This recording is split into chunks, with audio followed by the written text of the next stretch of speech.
เก่งเสือมาล่าบ่ตกใส่หน้าผากเด้อเห็นบ่ไอ้เห็นยังเมื่อกี้นี่โชคตกใส่หน้าผากเจ้าเด้อการสวัสดีพี่น้องพูดนี่ละมื้อนี้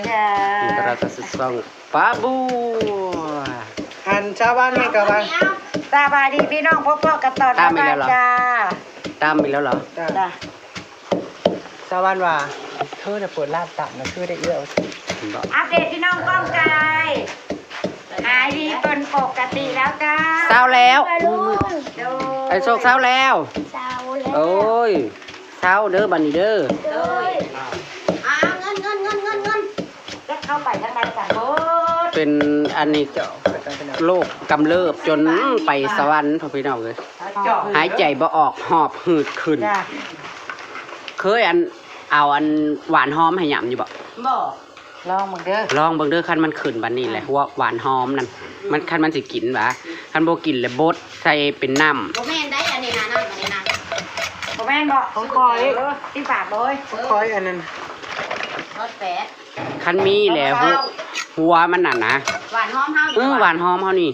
มีหั่นฉันน่ะจำความได้ฉันก็ว่าอาการนี่โลแลนหายใจบ่ออกมันคือมีแนวมาอันอยู่ในอันนี้นะแม่นบ่จำได้ว่าแม่เอาหวานหอมนี่ให้ยำไม้ออกยาวๆอันนี้ได้มันบ่กินดอกหนักแต่ว่าแต่ยาก็ยังกินยากมันต้องบดใส่น้ำแล้วให้กินต้องกินแล้วคันเจ้าบ่กินเจ้าก็หายใจบ่ออกตรงนั้นไอ้ร้อยเจ้ายังแม่นบ่หายใจบ่ออกเฮานี่หน้าที่นั่นน่ะมีแต่กินอีหยังแม่เอาหยังให้กินเบิดยำเป็นหัวโลดแล้วให้ยำเอาสิหายใจบ่ออกคืออยู่ในเฮือนเฮานำบ่มันคนละอย่าง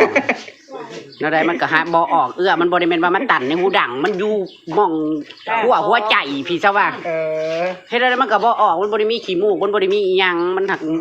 หายใจมันต้องมากอกยืดข้าวใหญ่อยู่ได้เนาะมากอกสีทองอยู่ได้มันนี่ก็ตำแล้วก็ทอดแมงจีซอนพี่น้องแล้วจ้าพี่น้องช่วยกันกินให้มันเบิดมื้อนั้นน่ะก็บัวทอดบักลายนึงแม่บัวลงคลิปช้าจังเลยวันนี้บัวถ่ายอะไรบัวทอแล้วพี่น้องคือลูกท้อ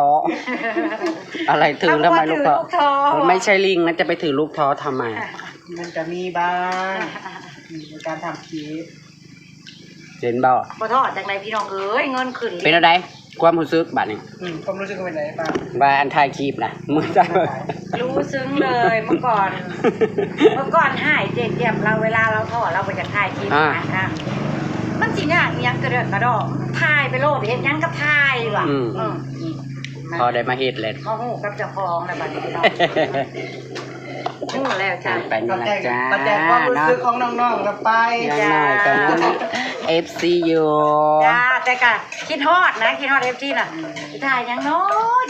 ยอยู่หันลักแต่ว่ามั่วอยากถ่ายยังมันบ่เป็นใจอยากถ่ายมือเฮาท่อนะพี่น้องมันมวยมือเฮาขึ้นท่อนะมั่วเฮาอยากถ่ายยังก็บ่ถ่ายดอกเฮาบ่มีคอนเทนต์หยังดอกเฮาก็ชีวิตประจำวันเฮานี่แหละใช่แต่คำว่าโอ๊ยบ่ถ่ายดอกผู้ใดอยู่ตรงอย่าว่าแต่เจ้าเท่าเจ้าก็เบิ่งนะคอยเขามือได้2คลิปเขาก็เก่งแล้ว2คลิปก็เก่งแล้วเดือนละ100เหรียญก็เอาพี่น้องเอ้ยพอได้พ่อค่าอาหารหมูซ้ำพ่อแห้งตื่นมาเห็นยอดเงินขึ้นพี่น้องเหรียญอีหลีมื้อนี้วางเมื่อวานเนี่ยว่าสิถือกันเลข6โตก็จ้อยว่าบ่ได้ใกล้พัดโตได้แล้วว้าวกันอยู่เมื่อวานในตอนกินเจสวรรค์เลขไม่กระเบื้ออยู่นะไม่เชื่อกันนี่ไม่กระเบื้อกับไม่กระเบื้อเจิงกันมาแล้วมาทองนี้บ่เกาหลีแล้วมาได้จัดทอดแมงจีซอนพี่น้องข่อยนะข่อยมือบอดี้เด้กามากินตัวรอเบิ่งช้างเป็นก้นต่ำแล้วจะมากินน้ำกันจ้ะอะไรนะเฮจัวจับกระตุกก่อนอย่ากระตุกปิวบริกินซะบ่กระตุกปิวแล้วก็แห้งแกพูดเลยกินต่ำมากินไปเลยต้องยกนึ่งในมองเขาหมอแจกไอติมกิโลต่ำป๊ดเป็นตั้งแสนที่หน้าเราแซ่บอย่างเงี้ยก็เนาะมือนี้กิโลต่ำปักยาเพชรอร่อยมาพี่น้องมาตำซั่วข้าวปุ้นจ้ามือนี่แซ่บคักเดี๋ยวมาเดี๋ยวพี่น้องเลยสบายดีเด้อบอกแมงจีซอนพี่เก้า อันต่อมาได้เท่าไรพันตัวกับบ่ว่าจะเทื่อเนาะมันย้อนก็แต่มันหลาย หลายต่อยำได้ก็หลายคือเก่าจ้ะ แล้วเขาบ่บวกบ่ได้แง่จ้ะ ห้องขึ้นเก่าแง่บ่มันขึ้นไง อย่าง บ่ฮู้คือกันมันบ่แง่ เด้อเจมส์บ่เจ้าต้องไปกับปู่ไปให้ อ้าว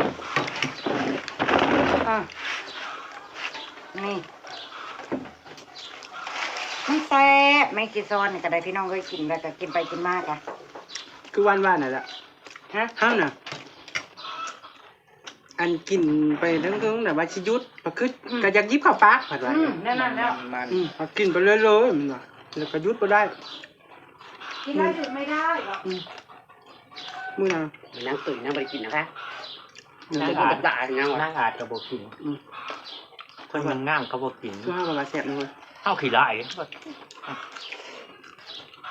ทุกคนไปหาคุดเอาเด้อ ไม่กี่ซ้อนนะเอาก็ อ๋ ไป อพอสิเทิงมัน เบิ่งได้มันไว บ เล ริ ย คุ เด้ ดคุดให้เป็นแล้วก็ชาหนามข้าวมันก็ปูขึ้น เขาเหยียบ อันแหละแม่นคือเว้านำว่าเฮาก็เห็นส่วนมากคนเขาเขียนแบบนั้นบ้างนะ เขาเอายำแมงซอน มันใกล้เข้มนะเข้มหนามเด้อ แล้วก็ย่ำเหยียบให้มัน มันกับผู้ร้ ตัว อน มันก็สิขึ้นมาก เขาเห็นอยู่ทั้งบ้านที่เคยคอยทั้งไทยนะ บางหม่องให้เลยว่าสิดูดน้ำถ้าแตกนิ้วหานิ้วออกมาผักอันนี้เขาเฮ็ด แต่สิดับแนวเนาะมันก็บ่ได้ดับอย่างนี้นั่นเกิดขึ้นมาเองบ่ มันนอกไข่นึงกับนอกตัวนึงก็จะควันโดด เขาคือจิรอเลยนะเฮาคือกินปลาปิด เป็นไว้ในสวนน่ะ เพื่อ พูดที่ว่า เอาเอาไว้จ้ะ มันชุ่ม เพื่อกับว่าเห็นคุยที่รอแหละแถวนั้นน่ะ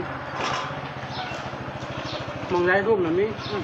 คือในสวนเท่านั้น ก็เหลือยันแต่แมงส้มไปดูนห้ามักเตะคอยเดี๋ยวคนลงปลูกใหม่ ดูแล้ว กับลูกไม้ล่ะ ลงสี่รอง ไปเบิ่งบ่เหมือนแรง บางนั้นเอื้อพักหอมเอื้อได้นี่นะความงามเจ้าไว้พอมึงงานจะทีมจะบอกดอกก่อนบ้อนก่อนนะ จักนานเลย สอง นี่ดิบประมือนึง มันจะ ข ก็ อง มื คุ อ ณ บ้า เฮาก็สิทอนเบิดอยู่ ไปรอดฮอดทัน ไม่ได้เป็นที่ไร ใบ500ใช่ป่ะ 12เลย รอน้ำก็ได้ อันที่มันเป็น ปีนี้เดือนนี้มันจะเป็นที่เท่าไหร่ 8หรือ9 อันที่มันเป็นหัวก็สิทอนขึ้นมาเบิดมึงนะพักบัว เอาไว้ทานเอาไป โอ้ยสิเป็นหยังทอนมาใส่เลยแหละ พักในที่อาบันจังโล พักหยัง ก็กัดเจาะ อาม่าโลดมันเรือกับ ตรง คือ ขึ้น หยังดอก มันเหลือกับจงขึ้น มาทำของคุณเจ้านั่นแห ไม่ ละ แต่ใบพันมา นานหนึ่ง มีจักราน จักนาน นั่นเดียว เอามาดีกว่ามัน เอานั้นนึงนั้น มันเหลือดีกว่ามันบ่พอเพราะว่าพักอันนี้มันแสบอยู่เด้คุณ น่ะเราก็ไม่เท่า บอกกันไปเอาเองก็จะราคาหนึ่งทำไมชงกับราคาหนึ่งเลยเอาเองเนาะ ขั้นสั่นกับ เอาเอง สิไปเอาแต่มือ ที่หน้าไปเอา กับมือไปเอาของอันนี้แหละก็เอามาเลยมือน่ะ เอาอยู่ตั้งขายตอนเช้าเพราะว่าหันตัดตอนแรกพักเมื่อแซ่บ มันเหี่ยวน้ำเนาะ มันเหี่ยว ร่วมแก้วเว้าเฮามือนั่นที่เฮาไปเอาฟักสลัดมากินกับยำเตียงในสวน จังว่าบ่แซ่บบ่ได้เหี่ยวแบบคือจังว่าตอนอยู่ในต้นก็คือจังว่าบ่ได้เหี่ยวขนาดนี้หั่นนะเพราะตาดอกมาอีหยังจังว่าโพดจังว่า มัน ตก ก็ไม่เคยรับเลยเฮ้ยตัดพักผมไม่ว่าจะตัดตอนนั้นแหละตัดเนาะปลาบัวตัดตอนเช้ามันแซ่บเมื่อตัดตอนเที่ยงหรือว่าตอนแดดตอนค่ำน่ะมันทำได้ แกหมูกระบัวทำเอง บ่จะทำเอง ไว้ใส่ก๋วยเตี๋ยวจ้าแคบหมูกระบัวแคบหมูแคบหมูกระบัวเฮ็ดเองจ้าจะ ว่า จ้ว อยากกินน้ำอยู่นะยิบไปยิบมากับ แซ่บ หอยของปูนหอม กินต่ำกินยังมันต้องกินหลายคนแบบนี้ มันจังแซ่บ เท่ากันสวยอยู่หั่นล่ะค่ะแต่งตัวสวยทอดกล้วยค่ะ ตัวอ้วนเนาะ เอาตีนลง เอาเนื่องไปทอดให้หมูกินมือไปซอยงานไป กองกับแกม เพราะว่าคุณมาอยู่ได้มือ มันจะเป็นหยัง เนาะเนื่องมือใดล่ะวะ เนี่ย มื้ มัน อแรก โอ้ย สะสม เงื่อนกันนี่ฮะมางานกูเอามันเป็นกระทังคุณเทย มื้อง าน จำ ตัว นี่ นะ จำแนวปานใดเนาะ ทอดกรอบ นี่จะเป็นงาน นักแล้วแต่เสื้อบ่ได้ลงมาจากเสื้อ ๆเพราะว่าหันตำกินกับส้มตำเนาะ ถ้าไก่ฮ้อนบ่ได้ใดเป็นชั่วโมงคือน้ำว่าใด เป็นสโมกเด้อ 6 โมงเดี๋ยวไปเปิดไว้แล้วบอก เพิ่นสิมาแบบ น้ำโป้งอันก็เริ่มมันด้วยจ้ะอยู่เงินจับ น้ำโบงเกล็ดเจี๊ยบนี่ก็ได้ขอโทษด้ว เปิ ย ด ค่ะ วันเหินจะมันก็มาคือกะ มันบ่ใกล้น้ำครับ มาไกลงับ แต่โรงงานเจ๊ข้ามมึงมา นี่ อันนั้นมันอยู่ตามคลองน้ำเรา มื นี่ อเพื่อนไปยังป้องบ่ นี่ค่ะ ไก่น้องน้องไปยังป้อง เขาเฮ็ดหน้าแซะหน้าสิมีทาแม่มาลงไปเปิดรุม นี่ มีสิมาหลายอยู่ไปเปิดได้มองน้องนั่น น้องมันรู้ว่า มันสิออกมาแต่เขาเฮ็ดหน้าแซะนี่ มีมองได้ไม่น่าแจ้งอ่ะ ใช่ มันตุ่มมองแล้วตุ่มนี่หรอ ตัวใหญ่เจ้าในแห้งคักมันดัง พอดีเปิดใช้มันบ่มาชั่วโมงนึงกับแบตกับเบิร์ด ลองเบิ้งเหรอ ไม่ได้ดอกต้องเตรียมได้ ไม่ง่ายทางกับตาย ทุกอย่างไม่ลองไม่รู้นะพี่น้องนะ เปิดใจซาแตะมันก็เป็นอะไรก็กิน คือตุ๋ยยังบ่เปิด เฮ้ยนั่งน่ะผู้ใดผู้นั้นนั่งไปก่อน เฮ้ยเขาบอกเข้าใจว่าของพวกนี้นางบ่กินแบบป้าแดกเป็นตัวนางสั่นใส่เขาเป็นตัวเขาก็ยังงงอยู่ บ่ มันคือหมูคือกัน แต่ว่าบ่เคยกินแล้วบ่เคยจางกันเด้ เฮ็ดกับเขาวคือกันนางย่านแต่มันบ่ชุก เก่งเฮ็ดหนึ่ง เฮ็ดกับยานบ่ชูเฮ็ดนะ เฮ็ดนากานางตุ่มจนว่าเท่าไรจุนี่นั่นนางก็ยังอย่ามันบ่ชุก มา บ่ หากคันเป็นนางน่ะล้นเอาคนช่วยคุยกับกิน นางน่ะล้นแล้วก็ขูดเอาได้บัวบ่ได้ทุก พระแดงนะพอลงเป็นโต มันยามันอยู่ในไหนเลยป่ะ การกินคนมันก็คนละแบบกันเท่านั้นแหละ คนละแบบกันนั่นแหละเฮาเบิ่งเฮาว่า ข้าวไปแดกข้าวมันบวกกัน แง่ ไปแดกข้าว บัดนางพอนางว่าเอ้า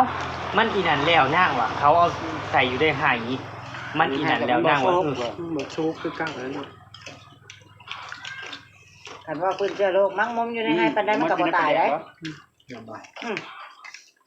พื้นว่าพื้นว่าย่านหั่น นาง น่ะ ว่ามันชุกเบิ่นแหละนางว่าใส่อยู่ได้หาย เป็นไปบ่ได้ดอก นะครับเอาบอกว่าบ่กินแต่ปลาแดก กินยูน้ำมันนั่นไปกินต้อนหลัง อยากให้กินซอมมันเขาบอกมันบ่กิน กินอยู่ป่ะ 4% กินไปตำให้มะฮุ่งน่ะสิตอนไปแดงนี่กินด้วยแซ่บมันถึกหมังงาวถึกอันนี้แล้วมันแซ่บไปอีกแบบนั้นเนาะ โดยเฉพาะปลากระเดิด ก็อยากกินอยู่ถ้าปลากระเดิดทางบ้านกันบ่นะ ไข่นึงแล้วเขาเฮ็ด แต่ละเดือนมีไข่ปะ ปลากระเดิดเนี่ยไข่ พี่นางเคยกินแล้วได้กระสอบหนึ่ง โอ้ยแซ่บ แต่ก่อนน่ะเห็นเขามาหลอกขายเนาะแบบป้าแดกตอนป้าหยังเรื่องบ่เห็นรถเขาแต่ก่อนน่ะคือจะมาเห็นรถเขามาหลอกขาย ปลาแดกขวดละบาทเลยเด้ตอนรถท้ายปลาแดกนะเขาก็บอกค่อยมาแล้วปลาแดกขวดละบาทเลยวะ เอามาห่อจะใบตองแล้วก็มุกแล้วก็ปีแล้วก็ บ้านเราเนาะจะประแดกขวดเนาะ ครับ ประแดกกับปิดประแดกไทยคุณนะคะโอ้ มื้อนี้เขาบ่ได้กินป ป ลา ระ แด แด ก ก เฮ็ด กับ เอง น้ำเผาแค่ประแดกบ้านตัวเองกับนี้ มันบ่นัว แซ่บ มันไม่นัวค่ะ ไม่เหมือนแม่บุญล้ำค่ะ มีแต่เจ้าเดียวเนาะบ้านเฮานั่นเขาว่าแม่บุญล้ำมันนี่นั่นเด้มันบ่ได้เอาส่งเข้ามามันก็บ่ได้แพง รสชาติของพี่ ของ นะ ผู้อื่นน่ะมัน บ้านเขา แพ บอกข้าวเลือดปลาเด็กมันแข็งเขาว่า บ้าน บ้านเอื้อยจนไล่กินผ้าแดง มีแต่ผ้าเหลือง แม่บุญล้ำนะ อะไร แห้งกับลืมกันที่5 บาท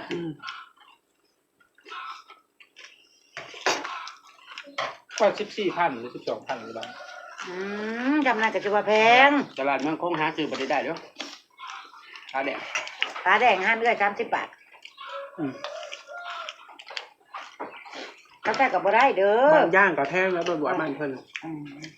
อันถูกบ่แพงบ้านเฮานะเขานะแพง ได้เช่นปลากระป๋อง เอาก็เจ้าอาหารเขาเนี่ยเด้ ปลากระป๋อง บีอะไรร่างเลยบ่เอาไปกิน เบียร์กระแพงเนาะ ที่แสนตาย ได้พี่น้อง คือแซงกะตอนนั้นเงินบริหารอันโคตรคิดแต่บอกมาคิดตายตอนนั้น ลืมถ้ากอดเอื้อยห่อเด้อ พ่อบอก งามพร้อมลงไปเบิ่งแม่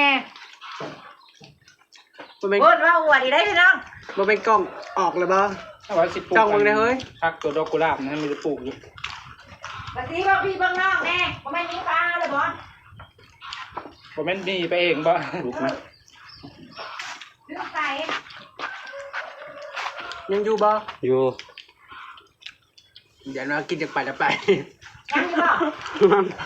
ข้าวใช่ แล้วมาจากเลยแต่ที ได้พอพี่น้องขอยิ้มแล้วครับว่า ล่างเลยเด้อ ตัวใหญ่เนาะบ้านห้าง ขึ้นซื้อว่าจำกินยำไรกระแซ่ แซ่บแซ่บแซ่บแซ่บแซ่บ แค่นี้เนาะ โอ้ยจกว่างกัดแถวนี้เราเดิน ไปตามคลิปหน้าแล้วกันพี่น้อง สบายดีเด้อ ไปแล้วจ้าพี่น้อง นั่งจะซ่อนกันบนนั้นเนาะขายดีดีแล้ว กินยำได้กระแซ่บยำ